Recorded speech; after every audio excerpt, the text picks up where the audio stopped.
ما ينفعش اكون اسكندرانية وما اعملش وصفات القهروية.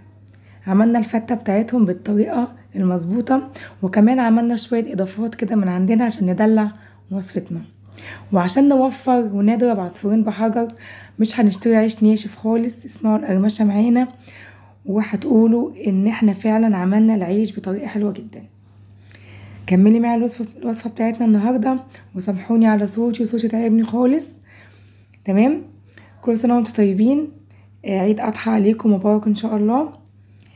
كلنا بقى يبقى عندنا لحمة إن شاء الله، وهنسلق اللحمة. بس أهم حاجة من سلق اللحمة شوربتها كمان، مش اللحمة بس، عشان نطلع شوربة حلوة. تابع معايا الخطوات وإن شاء الله تستفيدي بإذن الله. انزلي حين حطي اللايك بتاعك وقوليلي بتتابعيني من أنهي بلد، وكومنت كده حلو من إيديكي.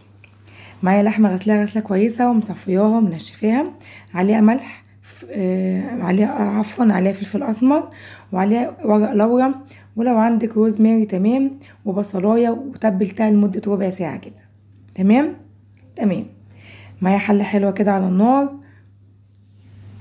وكمان هنزل عليها بمعلقه من السمنه. فايده السمنه بس عشان لما ادي اللحمه صدمه ما تلزقش في الحله. تمام. ومسخنه ميه كمان على النار عشان عايزه ميه سخنه. هدي اللحمه صدمه، بتفرق فرق جميل جدا في اللحمه، بتديها لون حلو. تمام.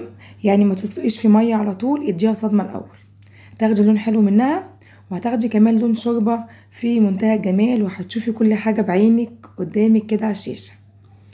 هشوح اللحمه بنفس الشكل اللي احنا بنتكلم عليه في عنوان الفيديو، 3 فصوص توم بيفرقوا جامد جدا في لون الشوربه، بيديها نكهه حلوه قوي، وبيديها طعم في منتهى الجمال.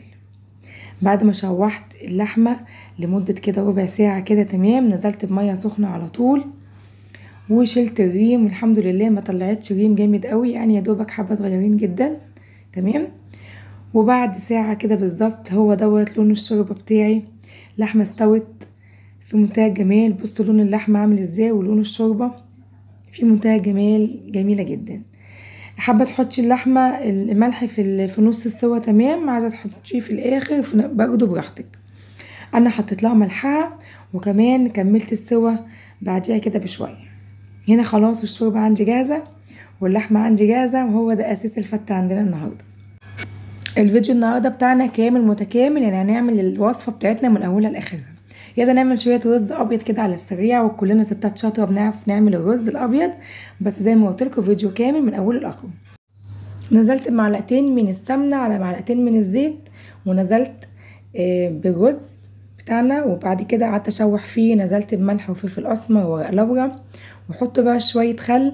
سامحوني ما صورتهاش، بتفرق طعم حلو جدا في الفته، بيدي طعم حلو جدا جدا. جربوها وهتعجبكم ان شاء الله.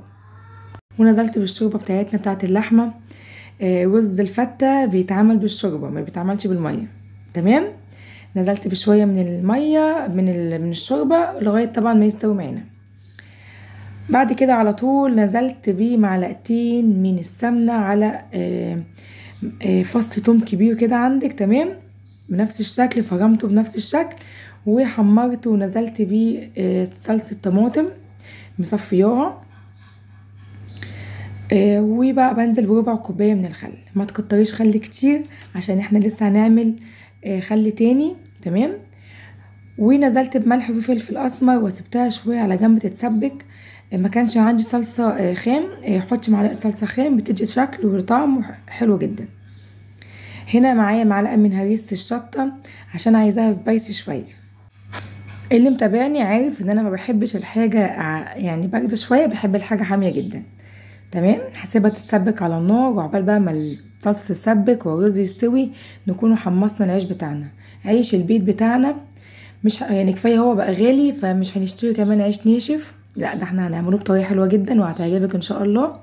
هاتي العيش بتاعنا تمام بتاع البيت، قطعيه التقطيع اللي انا قطعتها دلوقتي بنفس الشكل كده.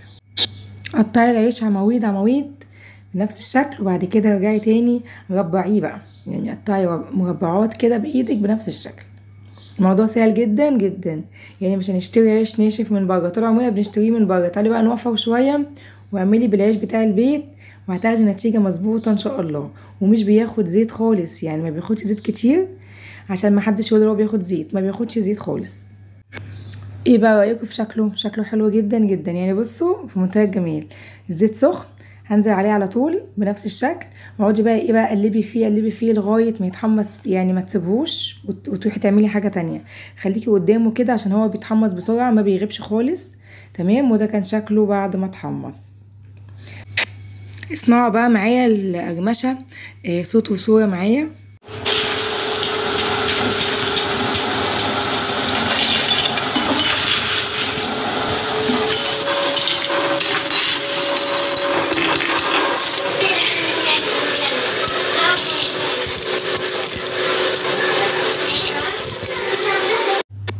انزلوا حالا بقى اكتبوا لي في التعليق استاهل كام لايك واستاهل كام مشاهده عشان خاطر المنظر الجميل دوت. بعد ما خلصنا وبعد ما حمرنا العيش، حمرنا ايه؟ اللحمه في نفس الطاسه وفي نفس زيتنا في نفس كل حاجه كده. حمرنا ايه؟ حمرنا اللحمه بتاعتنا. حابه تاكليها مسلوقه مفيش مشكله خالص. بص شكلها حلو ازاي ومحمره، بتدي طعم حلو جدا. خلاص خلصت اللحمه. في نفس الزيت بتاعنا هشيل منه شويه. تمام. وهسيب شويه واحط عليهم شويه من السمنه، وهنزل بقى بايه؟ بالمعلقه كده من الثوم. تمام. وهنزل بشويه من الخل، يعني حوالي ايه؟ ربع كوبايه من الخل على شويه شوربه. احنا كده عندنا دقيقتين، ما تتوهوش معايا. عندنا دقه بالصلصه ودقه بالخل، اتنين مع بعض. يلا بينا نحضر الطبق بتاعنا بقى ونحضر الصينيه بتاعتنا. حطينا شويه من الدقه اللي لسه عاملينها دلوقتي حالا ومخلي بس. تمام. مش هنحط من صلصه على العيش، هنحط من المخلي بس. نقلتها في صينيه من الالومنيا عشان قالوا لي لازم ناكل الفته في صينيه من الالومنيا. قولي لي كده هم عندهم حق ولا انا اللي غلطانه؟ مش عارفه. طول عمرنا بناكلها في صينيه الومنيا. خلاص بعد ما حطينا العيش والخل، الدقه مخل وتوم بس، نزلت بالرز بتاعنا ونزلت برضو شويه من الخل والثوم بس. تمام. تمام. مش حاطه خل كتير عشان دي فيها خل ودي فيها خل، ما تبقاش برضو ايه محدقه معانا الوصفه بتاعتنا. بعد كده نزلت بالصلصه بالشكل دوت. بصوا شكل الصلصه بعد ما اتسبكت بقت عامله ازاي وشكلها عامل ازاي. حابه تحطي بقى تعملي اشكال مربعات مثلثات، تكتبي عيد اضحى براحتك، اعملي اللي تعمليه.